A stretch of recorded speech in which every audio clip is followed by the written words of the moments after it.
Previously on Radio Cataclysm, Zeck had a vision of his childhood, of his mother teaching him the art of sound, and when he awoke, he had unlocked the mysterious door. Meanwhile, Lieutenant Teymore and Captain Irving rush to the aid of their fellow Sparassan as a terrifying creature considers its next meal. It smelled like water and plastic and ozone. "Not much to speak of at all, I'm afraid," said Bob, as the others filed into the room. Fluorescent lights flickered overhead, illuminating the sparse chaos of a place that had been hastily abandoned. There were over a dozen computer terminals in the room, assembled on small tables. These were pre-war machines, towers like cinder blocks and monitors with huge humpbacks. A few of the screens were cracked and hissed with static and snow if they did anything at all, but most were in good shape. On the working monitors, fields of white dots streaked across a black background from a central point, a crude simulation of flying through the depths of space. A whiff of stale coffee and cigarette smoke hung in the air. Bob conducted a brief tour. "There are some old computers and a small amount of dry goods, but the room looks to have been cleared out. I'd guess the survivors evacuated years ago with no intention of returning. It's a bit of an odd setup, though. Antique computers on most of the tables. There's a counter in the back with an espresso machine at one end and a couple of glass cloches at the other. Under the counter are mounts for hidden weapons, but the weapons are gone. 2 rooms off to the side appear to have been water closets at some point. It almost looks as though they were using a cafe as a cover for the bunker, an innocent-looking facade. The entrance to the bunker proper I found beneath a rug in the corner. It's a trapdoor leading down to at least one lower level. I only went down the stairs and back up, but there don't seem to be any traps. Awaiting further orders, sir." He stood at attention by the trapdoor. "Yes, fine," said the colonel. "Just stay out of the way for now." "It's an internet cafe," said Stephen. "What's an internet cafe?" said Bob. "This bunker. It's an internet cafe." "No, I mean define internet cafe. I know what internet was, and I know what a cafe is, but that phrase doesn't make any sense." "Well, as you know, Bob, internet was a precursor to the web," Stephen explained. "In the 90s, before the war, not everybody had computers at home, so people would go to coffee shops that had computers connected to internet. For a fee, they'd get a cappuccino and a few minutes of internet time. When the Y2K virus was released, internet was partitioned to keep it from spreading. Cyber resistance fighters gathered in internet cafes. They became bases of operation, so they reinforced the buildings and turned them into bunkers. After the fall of internet, they repurposed some of the old pathways so resistance cells could communicate with each other." "They used these primitive machines to communicate," said the colonel. "It's a wonder the rebels lasted so long. Is it possible we could use these to send or receive transmissions?" "These are of great historical interest, but largely useless," said Chad. "Even if we can find or assemble a single working unit, these computers are hardly more than calculators." "Are you kidding me?" said Stephen. "Where I'm from, this kind of stuff is all we have. We were issued Churlian tech after the war, but that was well before I was born. Any time it breaks down, we have to fix it with what we've got on hand. Either that or build our own from scratch. For the most part, we're working with pre-war bits and bobs. We could do all sorts of stuff with this junk.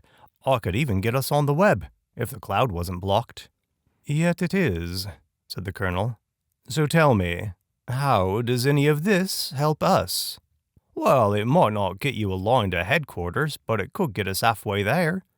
I figure the Arterians found a back door into the cloud and sent in a virus that took the whole thing over.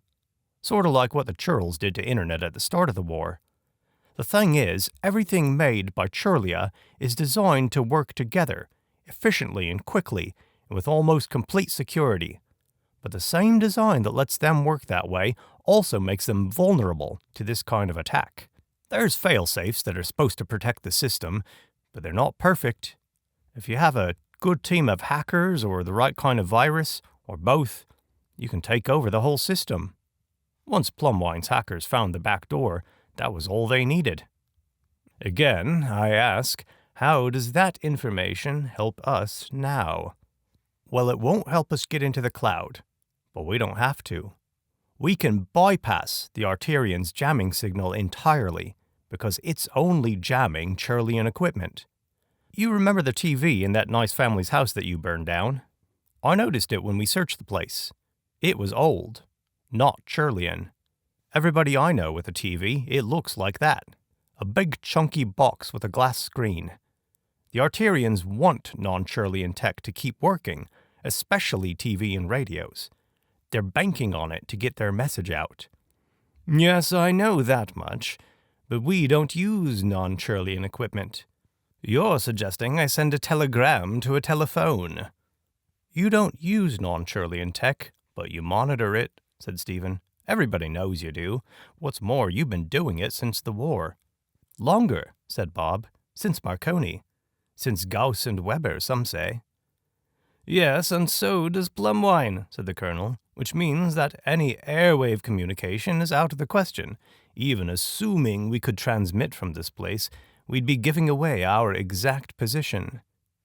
There may be another possibility, though. You said they used these to communicate with each other. What about submariners? Called themselves cuttle ships. The Resistance had many vessels in the sea that caused our ships no end of trouble. Nearly managed to attack the isle itself while it was submerged and cloaked. I seem to remember something about them coordinating attacks with forces on land and in the air, using underwater cables to communicate. They were a pretty impressive bunch, said Bob.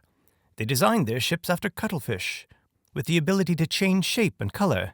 Not quite as good as a cloak, but better for some things. It turned the tide of the war when our spies got their hands on that technology. Victory for the Empire was all but assured at that point. Our Navy still uses the designs to this day. Pipe down, Jot, said the colonel. Nobody asked for a history lesson. From what I understand, said Chad, the cuttle ships tapped into underwater cables that carried internet between land masses. They even installed long-range transmitters on the cables, so they could tap in from leagues away. That turned out to be a tactical error on their part, but it's possible some of the transmitters are still in place. There was little incentive to destroy them after a certain point in the war. It's likely the Isle is still submerged in the Atlantic, said the colonel. He tapped one of the computers. If these machines are connected through underground internet tubes to a cable in the Atlantic Ocean, could we use one of those underwater transmitters to send and receive transmissions between this room and the Isle? That's a lot of ifs, but if all the ifs are true, I don't see why not, said Stephen. If there is any way at all to do it, I want it done, said the colonel, and I want it done this afternoon. It's a tall order, said Stephen. These are old machines, tubeless. Tube hacking is way easier. He grinned. But easy's not as fun. If it can be done, I'll do it. He sat down at one of the keyboards. I'd be glad to have an extra pair of hands, he said, looking back at the colonel and Chad, in case I need to do some tandem hacking. The colonel nodded. Chad took a seat next to Stephen. Just get me a signal, said the colonel. But don't transmit anything unless I order it. And don't wreck the computer if you can help it. I want to plumb their files. Stephen moved the mouse a smidge. The field of stars disappeared, replaced with a login screen. A roadblock already, said Chad. How are we to guess their password? I'll just hazard a guess that they didn't expect anybody to make it inside the bunker, said Stephen, and didn't need much security on these. He typed something and hit the enter key. We're in. That's amazing, said Chad. You guessed it in one try. What was the password? Password. Zeck took a sniff. It smells, and I don't mean this as any sort of qualitative judgment, but it smells like a hot shoe. The colonel had ordered them to stay put while he explored the lower level on his own. Stephen and Chad were hard at work on the ancient computer, so the rest of them lugged in a water tank, and John took the opportunity to test the longevity of the cafe's espresso machine. "A hot shoe's not too bad for 30-year-old beans and a machine we found in a bunker in the middle of the woods," he said. He blew on his espresso and took a sip. He grimaced. "How is it?" said Zeck. "Tastes better than it smells," said John. "And anything beats the tar out of plain water." "There's also a hint of tar in there." Zeck took a tentative sip. His face twisted into a mixture of disgust and euphoria. "Oh, it's like drinking a sour campfire," he said. "But I haven't had coffee in weeks." He took another sip. "I like it," said Bob. "It reminds me of Wheatum." John looked at Zeck. "Don't ask him." "What's Wheatum?" asked Zeck. "Oh, you've never had Wheatum? It's a roasted wheat beverage we had at the academy. Tastes like coffee, but contains no caffeine." "We had something like that in the States before the war," said John. "I tried it once at my grandparents' house when I was 8 or 9 years old. I thought I was being sneaky, drinking something I wasn't supposed to. It was the worst thing I'd ever tasted. But I loaded it with sugar and drank it anyway. I figured out a few years later that it really didn't taste anything like coffee." He held up his espresso. "Although, now I can see the comparison." He took a long sip. "This kind of reminds me of this diner my brother and I would go to whenever we were hung over. Terrible pancakes. The exact texture of a couch cushion. Powdered eggs. Soggy bacon. Their coffee smelled incredible, like my childhood memory of the bean grinder at the grocery store, but it always tasted 3 days burnt, even out of a fresh pot. I miss that place." "Oh, Strauss," called the colonel from the foot of the stairs. "Come here for a moment. There's something I'd like to try." "That sounds a bit ominous," said Zeck. He tossed back the rest of his espresso and grimaced. "Here's hoping that's not my last cup of coffee." Zeck met the colonel at the bottom of the stairs. The light was dimmer down there. Half of the fluorescent bulbs were out, and the rest flickered erratically. "This way," said the colonel. "I suppose it's too much to hope that I'm being rewarded for the excellent job I did getting us in here?" said Zeck. "That all depends," said the colonel. He led Zeck to an armored door at the end of the hallway. The door had been locked, but not warded. It had taken the colonel almost no effort to wrench it open. "After you," he said. The room was clearly an armory, though its shelves and racks were nearly empty. A row of lockers hung open, displaying the voids within. 9 chests of mismatched size and shape lined the walls. They were filled to varying degrees with an array of items, ranging from standard grenades to homemade arcane devices. All of the chests were open, save one. "I've had no trouble opening any of these," said the colonel, "and there may be something useful among the junk, but I'm more interested in this one." He tapped the lid of the chest. "This one remains stubbornly locked. It's proven resistant to prizing." "What about smashing?" "We're not cavemen, Strauss," said the colonel. "It may contain something of value. I wouldn't want to damage it." He gestured toward it, as if he were presenting a prize on a game show. "It may be warded, it may be a clever puzzle. It may simply be locked."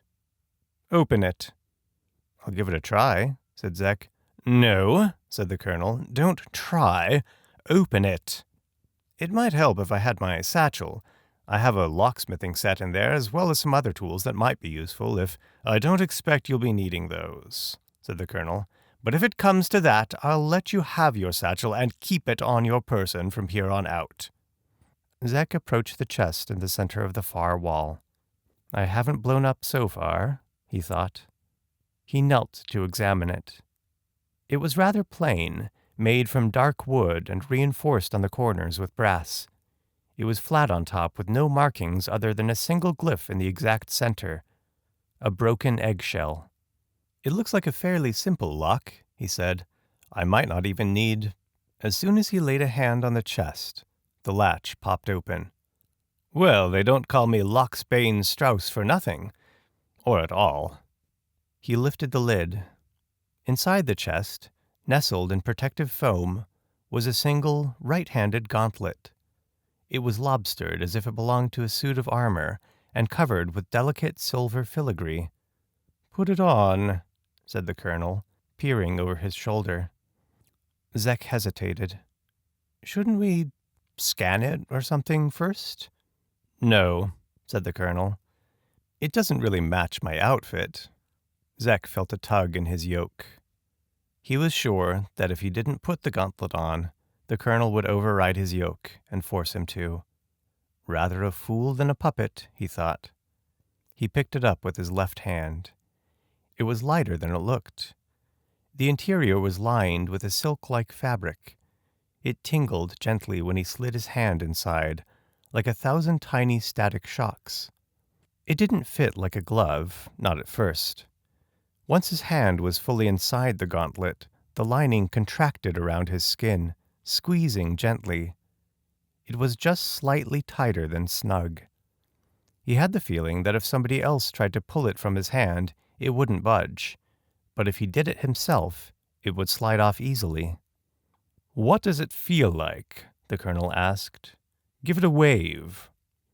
Zeck held the glove upright and did a parade wave.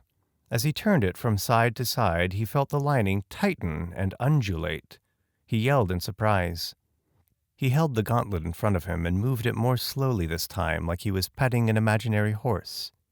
"Interesting," he said. "Don't keep it to yourself," said the colonel. "Share your thoughts."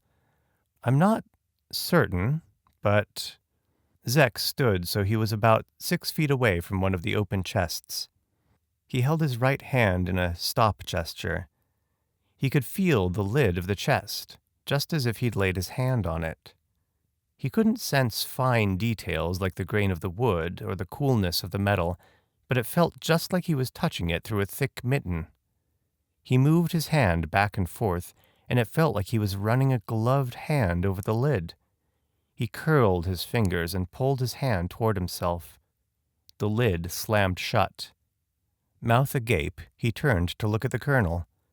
Before Zeck could make another move, the colonel issued a silent command to his yoke. Zeck froze in place. Unbidden by his own will, he pulled the gauntlet off his hand and set it back in the chest. He took a few steps back, and the yoke relaxed. The colonel stepped forward and picked up the gauntlet. He peered inside. He tried to put it on over his own, but of course it wouldn't fit. With his back to Zeck, he removed his own right gauntlet with a hiss of escaped pressure. While the colonel was occupied examining the glove, Zeck sidled over to one of the open chests. He glanced at the contents. He knew he had a few seconds at the most before the colonel turned around. "Assuming he can't see me already," he thought. He shrugged and scooped a handful of junk out of the chest. He squirreled it away and stepped aside just as the colonel turned to look at him. The colonel raised his right hand, adorned with a strange glove. He shoved it at Zeck as if to push him. Zeck flinched, but nothing happened. The colonel raised his hand in a choking motion. Zeck didn't flinch a second time. He didn't feel a thing. No phantom hand around his neck, not even a tickle. "Probably defective," said Zeck. "Or maybe it needs to recharge? It has been sitting in a box for 3 decades. "Humph." The colonel looked down at his armored palms, as if weighing something in his mind. "You've been most helpful, Strauss. You may go upstairs now." "That's it," said Stephen. "We've got a signal." He held up his hand for a high five. Chad held his hand up in a mirror of Stephen's gesture. "Excellent work, Master Broyle," he said. "Don't tell me they don't have high fives in Churlia," said Stephen. "Oh, of course. Forgive my manners." Chad gave Stephen's hand a stiff pat. "I really am impressed," he said. "Where did you learn to do things like this?" "Dunno. said Stephen. It's just a thing I can do. I've been hacking since I was 4 years old. With skills like that, said Chad, you could have a job at any tech company in Shirley. Or if you joined the Cyber Guard, you could really make a name for yourself, defending the Empire from malicious hackers. If we had more people like you, we may have prevented Plumwine's takeover of the cloud. Nah, said Stephen. I'm a rogue. A lone wolf. I could never be happy working for the man. Anyway, you're not bad yourself. I wouldn't have been able to stop that worm from bricking the hard drives without you tandem hacking alongside me. Well, I wasn't born with it, said Chad. It comes from years in the academy, and the junior academy before that. Precise motor control and lateral thinking skills are essential traits for a squire. You never know when you might need to repair a delicate piece of equipment, or perform surgery on a moment's notice, often during stressful situations. You're a surgeon, said Stephen. You can't be much older than me. Battlefield medicine, said Chad. I couldn't perform a kidney transplant, but I can stitch up a wounded soldier as well as anybody. Ideally with mechanical assistance from a medihorse, though I've had rough survival training as well. It was required in order to graduate in the top tier. I've been training for this since I was very young, just as you've been working with computers. I just want to be the best squire I can be. And you like squiring for the colonel? That's what you want to do with your life? It's a stepping stone. In a year, I become eligible for the officer training program. I could be a colonel myself someday. Or a general, if I decide I'd rather have a desk job. I still have a while to think about it. Or I could choose the other path and pursue a knighthood. Not many Churlian knights around these days, but there's no nobler calling. And those are your only two choices, knight or military bigwig? Not the only two. I could pursue a career in the private sector. I could also remain a squire for another decade or so, take early retirement, and pursue a degree in higher education. That's what my cousin Aaron did. He squired until he was 30, went to the University of Churlia, got a degree in international law, passed the certification trials in all 3 courts, and now he sits on the advisory council with the Emperor himself. I have a friend back home who's going to be a lawyer, said Stephen. He absent-mindedly patted the empty cigarette pack in his pocket. But he wants to be a public defender. There are many ways to serve the Empire, said Chad. Of course, there's always a chance I end up like Captain Jot. Bob? What do you mean? Chad glanced over his shoulder. Bob and John were grimacing over their second shots of espresso. I shouldn't have said anything. It's not my place to criticize others. Well, I won't tell anyone. Anyway, it's clear the Colonel's not too keen on Bob. I'm sure he'd have plenty worse to say than you do. It's just the Imperial Guard. They tend to be people who went through the academy and then, for some reason or another, couldn't go any further. Or sometimes they start out well, but the pressure and stress of the military are too much for them. They're assigned to the Guard because they can't do anything else. I've said too much. I shouldn't make assumptions about Mr. Jot. What about Cheryl? The lieutenant. It's really not my place to speak about her situation. That's another story entirely. And now I really am on the verge of saying too much. We should finish up here. The Colonel will be pleased to know we've succeeded. The tree shuddered. Captain Solomon had managed to pull herself and Corrigan up into its branches. The chimera was too big to climb after them, but it didn't give up easily. It kept shoving and rubbing its body against the trunk. Each vibration threatened to toss them from their perch. Solomon looked down at the trunk. Even if they managed to hang on, they couldn't wait forever. The creature's armor plating was hard and rough. Already a large gash had been worn into the wood. If the creature persisted, the tree would fall. Solomon thought about leaping or swinging to another tree, but with Corrigan to carry, she wasn't sure she could move faster than the chimera. Besides, it wasn't safe to move him so much with that ghastly wound. She didn't have any choice. She'd have to kill the beast. If she could just get a blade into one of its eyes, or between its armor plates, she'd have a chance of taking it down fast. She sat Corrigan up against the trunk, with a rope of web to hold him in place. She perched on a branch, watching the creature's movements. She'd have to be fast and micron-precise with her attack. Its electroreceptors would make it tricky, but that was just a matter of reflexes and speed. Its tail was the real problem. It was long and fast and unpredictable. She was sure those needle-sharp antlers secreted some kind of venom. Maybe she could slice off the tail, then go for the face. She extended her wrist blades. She was gauging her jump when she heard a thundering crash from the tree line. Ouroboros whinnied as he galloped into the woods. The Chimera heard it and turned to face the destrier. Cheryl and Captain Irving were astride the horse.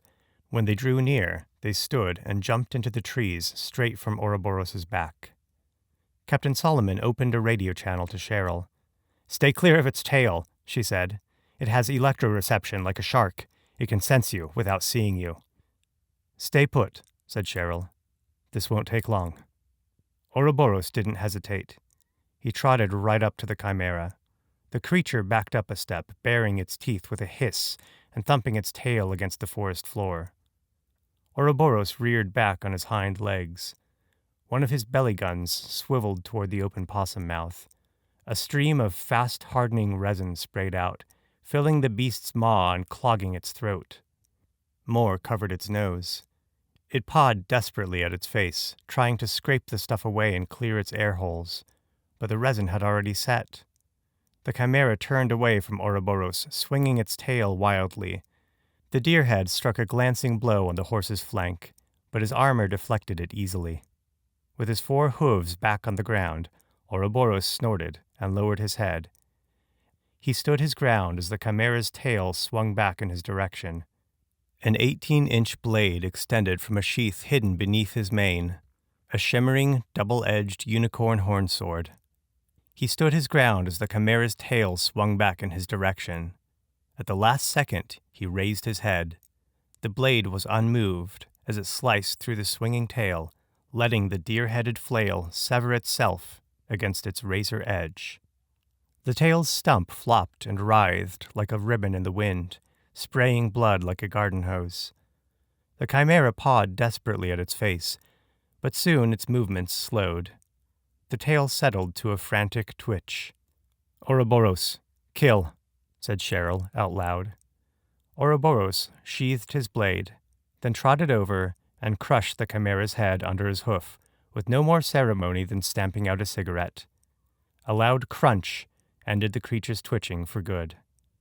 Captain Solomon lowered Corrigan's body from the tree via 2 ropes of web. His suit was still rigid, though he was clearly conscious and struggling to move. Solomon jumped down after him once he'd reached the ground. Captain Irving jumped from her tree and joined the party too. Cheryl issued a blanket command from her helm, opening radio communication between herself and the others. Corrigan's screams pierced like an ice pick. She muted his output. "How was he wounded?" she demanded. "The Chimera," said Solomon. "Its tail, that false deer head. It caught him in the shoulder, picked him up, threw him. I'm pretty sure it's venomous. The silk on his shoulder compressed like it should, but a lot of it was torn away. He's losing blood. I stiffened his suit. Had to get him out of the way." "That's enough," said Cheryl. "Give me the long story later. Go get the deer head. Don't touch it. Use silk. Wrap it well. Get a sample of the Chimera's flesh, too. Something from the torso, muscle, skin, a selection of organ tissues, and hair." She knelt by Corrigan and pulled the medikit from her utility belt. First, she cut the damaged silk away from Corrigan's shoulder. With the compression gone, the wound bled freely. His shoulder was a soup of blood and viscera. She cleaned it as well as she could, then sprayed the area with cauterize and covered it with a pad of medical silk to hold everything in place. "Listen to my voice, Leonard," said Cheryl. "You're going to be all right. This will hold you until we get back to camp, then I'll stitch you up good as new. We've got Medigel and Brack to supplement your blood." She unmuted his mouthpiece, but all that came across the radio channel was a coughing fit followed by more screaming. She muted him again, then loosened the suit just enough so she could pose him on Ouroboros's back. She climbed on behind him. "Captain Solomon," she said. "Aye, Lieutenant?" "Ouroboros and I will be taking Captain Corrigan back to camp for medical attention. As we can't go full speed without exacerbating his injury, you and Irving will accompany us on foot. On the way, you'll have plenty of time to tell me exactly what happened here. Welcome back to Radio Cataclysm, an audiobook podcast bringing you stories from the Zeck universe and beyond. I'm David Jewell. It's mentioned only briefly in this episode, but the Zeck series takes place in an alternate future in which the Churlian Empire launched a global attack on New Year's Eve 1999. After they used a virus to take over the internet, they created their own version and called it the Web, which runs mostly on a network of nanobots and microsatellites suspended in the volcanic shroud, which Plumwine now controls. Look, I grew up on Star Trek and Doctor Who. There's gonna be some technobabble. Hey, if you like the show, you can subscribe wherever you get podcasts. If you'd like to get new episodes a week early, you can support the show on Patreon at patreon.com/radiocataclysm. There, you will also find microfiction in the show notes, adding little bits of lore and side stories that you can't get anywhere else. The text version of this story is available at whatnotetc.com. That's whatnot etc. And of course, you'll find that a week early over on Patreon as well. If you'd like to skip the wait and get the whole thing at once, the book itself is available in paperback, ebook, and audio from Amazon, and in ebook from itch.io. There are links to all of that in the show notes. Until next time.